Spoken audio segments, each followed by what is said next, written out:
Praise the lord, Jesus my life MS ಚಾನಲನ್ನು ನೋಡುತ್ತಿರುವ ನನ್ನೆಲ್ಲ ಆತ್ಮಿಕ ಸ್ನೇಹಿತರಿಗೆ ಹೃತ್ಪೂರ್ವಕವಾದ ವಂದನೆಗಳನ್ನು ಸಲ್ಲಿಸುತ್ತೇನೆ. ನಾವು ದೇವರ ಪ್ರೀತಿಯ ಬಗ್ಗೆ ಮಾತನಾಡುವುದನ್ನು ಇಷ್ಟಪಡುವ ಸಂಸ್ಕೃತಿಯಲ್ಲಿ ಜೀವಿಸುತ್ತಿದ್ದೇವೆ. ಆದರೆ ದೇವರ ಪವಿತ್ರತೆಯ ಬಗ್ಗೆ ಮಾತನಾಡಲು ನಾವು ಹೆದರುತ್ತೇವೆ. ದೇವರು ನಮ್ಮ ಹೃದಯವನ್ನು ತಿಳಿದಿದ್ದಾರೆ ಎಂದು ಹೇಳಿಕೊಂಡು ನಾವು ನಮ್ಮನ್ನು ಸಮಾಧಾನಪಡಿಸಿಕೊಳ್ಳುತ್ತೇವೆ. ಅದರ ಅರ್ಥ ದೇವರು ನಾವು ಮಾಡುವ ಪ್ರತಿಯೊಂದು ತಪ್ಪನ್ನು ಕ್ಷಮಿಸಿ ಬಿಡುತ್ತಾರೆ ಎಂದು ಭಾವಿಸುತ್ತೇವೆ. ಆದರೆ ಸತ್ಯವೇನೆಂದರೆ ದೇವರು ನಿಮ್ಮ ಹೃದಯವನ್ನು ತಿಳಿದಿರುವುದರಿಂದ ನಿಮ್ಮ ಆತ್ಮಿಕ ಜೀವನವನ್ನು ನಾಶಪಡಿಸುತ್ತಿರುವ ಸಂಗತಿಗಳನ್ನು ಆತನು ನಿಖರವಾಗಿ ತಿಳಿದಿದ್ದಾರೆ.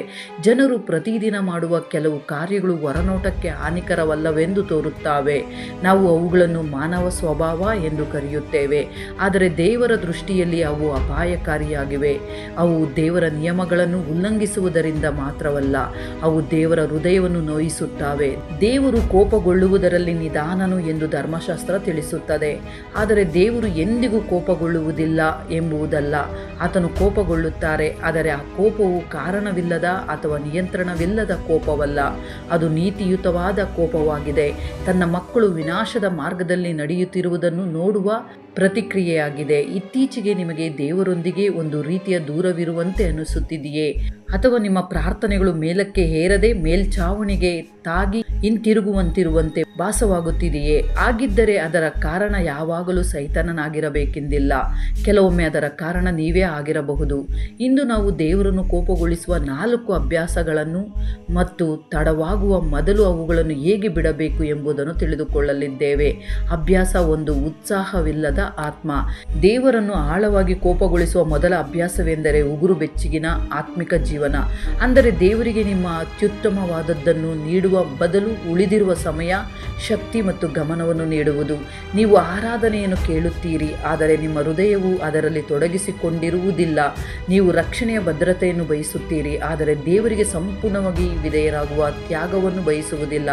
ಪ್ರಕಟಣೆ ಗ್ರಂಥ 3ನೇ ಅಧ್ಯಾಯ 16ನೇ ವಾಕ್ಯದಲ್ಲಿ ಯೇಸು ಲವೋದಿಕೀಯ ಸಭೆಗೆ ಗಂಭೀರವಾದ ಎಚ್ಚರಿಕೆಯನ್ನು ನೀಡುತ್ತಾರೆ. ನೀನು ಬೆಚ್ಚಗೂ ಅಲ್ಲದೆ ತಣ್ಣಗೂ ಅಲ್ಲದೆ ಉಗುರು ಬೆಚ್ಚಗಿರುವುದರಿಂದ ನಿನ್ನನ್ನು ನನ್ನ ಬಾಯೊಳಗಿಂದ ಉಗಿದು ಬಿಡುವೆನು. ಈ ಮಾತಿನ ಗಂಭೀರತೆಯನ್ನು ಯೋಚಿಸಿ. ದೇವರು ಹೇಳುವುದು ಏನೆಂದರೆ, ನಿಮ್ಮ ಹೃದಯವು ಆತನಿಂದ ದೂರವಾಗಿದ್ದರೂ ಹೊರಗೆ ಮಾತ್ರ ಭಕ್ತಿಯ ನಾಟಕ ಮಾಡುವುದಕ್ಕಿಂತ ನೀವು ಸಂಪೂರ್ಣವಾಗಿ ಆತನ ವಿರೋಧವಾಗಿರುವುದು ಉತ್ತಮ. ಏಕೆಂದರೆ ಶೀತನಾಗಿರುವ ವ್ಯಕ್ತಿಗೆ ತನಗೆ ಉಷ್ಣತೆ ಬೇಕು ಎಂಬುದು ಗೊತ್ತಿರುತ್ತದೆ, ಆದರೆ ಉಗುರು ಬೆಚ್ಚಗಿನ ವ್ಯಕ್ತಿ ತಾನು ಸುರಕ್ಷಿತನಾಗಿದ್ದೇನೆ ಎಂದುಕೊಳ್ಳುತ್ತಾನೆ, ಆದರೆ ವಾಸ್ತವದಲ್ಲಿ ಆತ್ಮಿಕವಾಗಿ ಸಾಯುತ್ತಿರುತ್ತಾನೆ. ಈ ಅಭ್ಯಾಸವು ದೇವರನ್ನು ಕೋಪಗೊಳಿಸುತ್ತದೆ, ಏಕೆಂದರೆ ಅದು ಅವಮಾನದಿಂದ ಹುಟ್ಟಿಕೊಂಡಿದೆ. ಅದು ವಿಶ್ವದ ಸೃಷ್ಟಿಕರ್ತನಿಗೆ, ಭಾನುವಾರ ನನ್ನ ಸಮಯದಲ್ಲಿ ನಿಮಗೆ ಸ್ಥಾನವಿದೆ, ಆದರೆ ಸೋಮವಾರದ ಜೀವನದಲ್ಲಿ ನಿಮಗೆ ಸ್ಥಾನವಿಲ್ಲ ಎಂದು ಹೇಳಿದಂತಾಗಿದೆ. ನಿಮ್ಮ ಆತ್ಮಿಕ ಉತ್ಸಾಹವನ್ನು ಕಳೆದುಕೊಂಡಿದ್ದರೆ ಕಾಯಬೇಡಿ. ಉಗುರು ಬೆಚ್ಚಗಿನ ಹೃದಯಕ್ಕೆ ಇರುವ ಏಕೈಕ ಔಷಧವೇನೆಂದರೆ ನಿಜವಾದ ಪಶ್ಚಾತ್ತಾಪ. ಅಭ್ಯಾಸ 2, ಕ್ಷಮಿಸದಿರುವಿಕೆ ಮತ್ತು ಕಹಿತನ. ಎರಡನೆಯ ಅಭ್ಯಾಸವು ಅನೇಕರು ಸಮರ್ಥಿಸಿಕೊಳ್ಳುವಂತಹುದು, ಆದರೆ ದೇವರು ಅದನ್ನು ಅಸಹ್ಯ ಪಡುತ್ತಾರೆ. ಅದು ಕ್ಷಮಿಸದಿರುವಿಕೆ.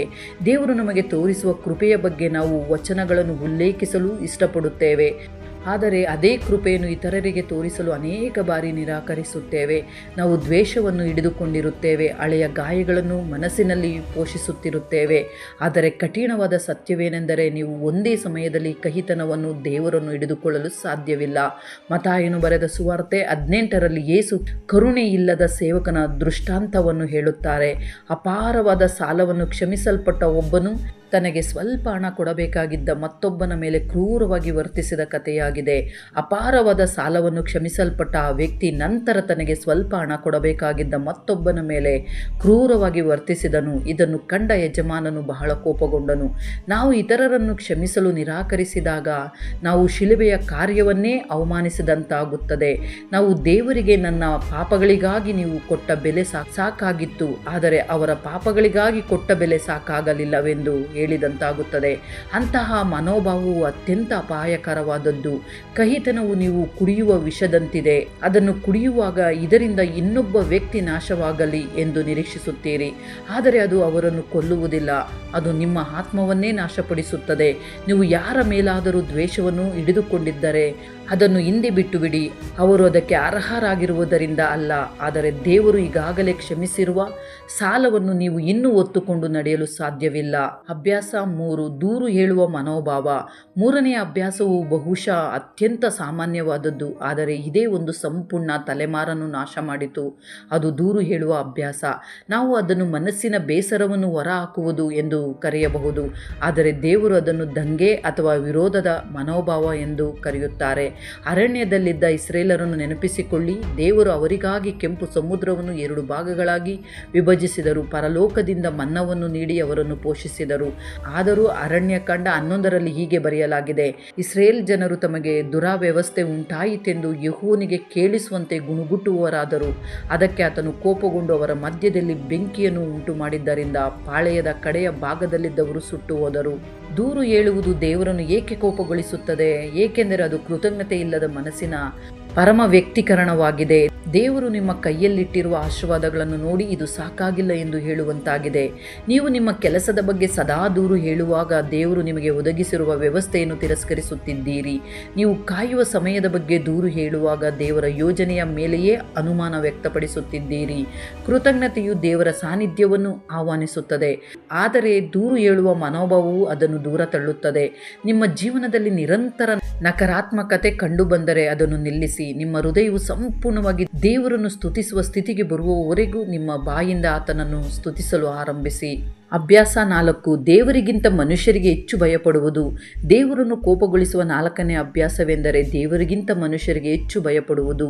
ಲೋಕವು ನಿಮ್ಮನ್ನು ತಿರಸ್ಕರಿಸಬಹುದು ಅಥವಾ ತೀರ್ಪು ಮಾಡಬಹುದು ಎಂಬ ಭಯದಿಂದ ನೀವು ಸತ್ಯದಲ್ಲಿ ರಾಜಿ ಮಾಡಿಕೊಳ್ಳುವಾಗ ಇದು ಸಂಭವಿಸುತ್ತದೆ. ನೀವು ಮಾತನಾಡಬೇಕಾದ ಸಮಯದಲ್ಲಿ ಮೌನವಾಗಿರಲು ಇದು ಕಾಣಿಸಿಕೊಳ್ಳುತ್ತದೆ. ಜ್ಞಾನೋಕ್ತಿಗಳು 29ನೇ ಅಧ್ಯಾಯ 25ನೇ ವಾಕ್ಯದಲ್ಲಿ ಹೀಗೆ ಹೇಳುತ್ತದೆ, ಮನುಷ್ಯನ ಭಯವು ಉರುಲನ್ನು ತರುತ್ತದೆ, ಆದರೆ ಯೆಹೋವನಲ್ಲಿ ಭರವಸೆ ಇಡುವವನು ಸುರಕ್ಷಿತನಾಗಿರುವನು. ನಾವು ದೇವರಿಗಿಂತ ಮನುಷ್ಯರಿಗೆ ಹೆಚ್ಚು ಭಯಪಡಲು ಪ್ರಾರಂಭಿಸಿದಾಗ ಅವರ ಅಭಿಪ್ರಾಯ ಮತ್ತು ಮೆಚ್ಚುಗೆಯನ್ನು ದೇವರ ಸ್ಥಾನಕ್ಕಿಂತ ಮೇಲಾಗಿ ಇಡುತ್ತೇವೆ. ಆಗ ನಾವು ದೇವರ ಮೆಚ್ಚುಗೆಗಿಂತ ಮನುಷ್ಯರ ಮೆಚ್ಚುಗೆಯನ್ನು ಹೆಚ್ಚು ಬಯಸಲು ಆರಂಭಿಸುತ್ತೇವೆ. ಸೌಲನನ್ನು ನೆನಪಿಸಿಕೊಳ್ಳಿ. ಅವನು ನಾನು ಜನರಿಗೆ ಭಯಪಟ್ಟು ಅವರ ಮಾತನ್ನು ಕೇಳಿದೆ ಎಂದು ಒಪ್ಪಿಕೊಂಡ ಕಾರಣ ತನ್ನ ರಾಜ್ಯವನ್ನು ಕಳೆದುಕೊಂಡನು. ಅವನು ಜನಪ್ರಿಯತೆಗಾಗಿ ತನ್ನ ದೇವದತ್ತ ಗುರಿಯನ್ನೇ ವಿನಿಮಯ ಮಾಡಿಕೊಂಡನು. ನೀವು ಅಂತಹ ವ್ಯವಹಾರವನ್ನು ಮಾಡಬೇಡಿ. ದೇವರು ಪ್ರಸಿದ್ಧ ವ್ಯಕ್ತಿಗಳನ್ನು ಹುಡುಕುತ್ತಿಲ್ಲ, ಆತನು ನಿಷ್ಠಾವಂತ ಯೋಧರನ್ನು ಹುಡುಕುತ್ತಿದ್ದಾರೆ. ಎಲ್ಲರೂ ವಿರೋಧವಾಗಿ ನಿಂತರೂ ಸತ್ಯದ ಪರವಾಗಿ ದೃಢವಾಗಿ ನಿಲ್ಲುವವರನ್ನು ಆತನು ಹುಡುಕುತ್ತಿದ್ದಾರೆ. ಈ 4 ಅಭ್ಯಾಸಗಳು ಮೇಲ್ನೋಟಕ್ಕೆ ಚಿಕ್ಕದಾಗಿ ಕಾಣಬಹುದು, ಆದರೆ ಅವು ನಿಮ್ಮ ಆತ್ಮಿಕ ಜೀವನದ ಅಡಿಪಾಯದಲ್ಲಿ ಮೂಡುವ ಬಿರುಕುಗಳಂತಿವೆ. ಆದರೆ ಗಮನವಿಟ್ಟು ಕೇಳಿ, ದೇವರು ಈಗ ಈ ವಿಷಯಗಳನ್ನು ನಿಮ್ಮ ಮುಂದೆ ತೆರೆದಿರುವುದು ನಿಮ್ಮನ್ನು ದಂಡಿಸಲು ಅಥವಾ ಖಂಡಿಸಲು ಅಲ್ಲ, ನಿಮ್ಮನ್ನು ರಕ್ಷಿಸಲು. ದೇವರ ಕೋಪವು ಯಾವಾಗಲೂ ಹಿಂತಿರುಗುವಂತೆ ಮಾಡುವ ಆಹ್ವಾನವಾಗಿದೆ. ಆತನು ಬಾಗಿಲ ಬಳಿ ನಿಂತು ತಟ್ಟುತ್ತಿದ್ದಾರೆ. ನಿಮ್ಮ ನಿರ್ಲಕ್ಷ್ಯವನ್ನು ಆತ್ಮಿಕ ಉತ್ಸಾಹದಿಂದ, ನಿಮ್ಮ ಕಹಿತನವನ್ನು ಸಮಾಧಾನದಿಂದ ಮತ್ತು ನಿಮ್ಮ ಭಯವನ್ನು ಧೈರ್ಯದಿಂದ ಬದಲಾಯಿಸಲು ಬಯಸುತ್ತಾರೆ. ಆದರೆ ಬಾಗಿಲನ್ನು ತೆರೆಯಬೇಕಾದದ್ದು ನೀವೇ. ಈ ಅಭ್ಯಾಸಗಳಲ್ಲಿ ಯಾವುದಾದರೂ ನಿಮ್ಮ ಜೀವನದಲ್ಲಿ ಇದೆ ಎಂದು ನೀವು ಗುರುತಿಸಿದರೆ ಅದನ್ನು ನಿರ್ಲಕ್ಷಿಸಬೇಡಿ. ಹಿಂದೆ ಪಶ್ಚಾತ್ತಾಪಪಟ್ಟು ದೇವರ ಕಡೆಗೆ ತಿರುಗಿಕೊಳ್ಳಿ.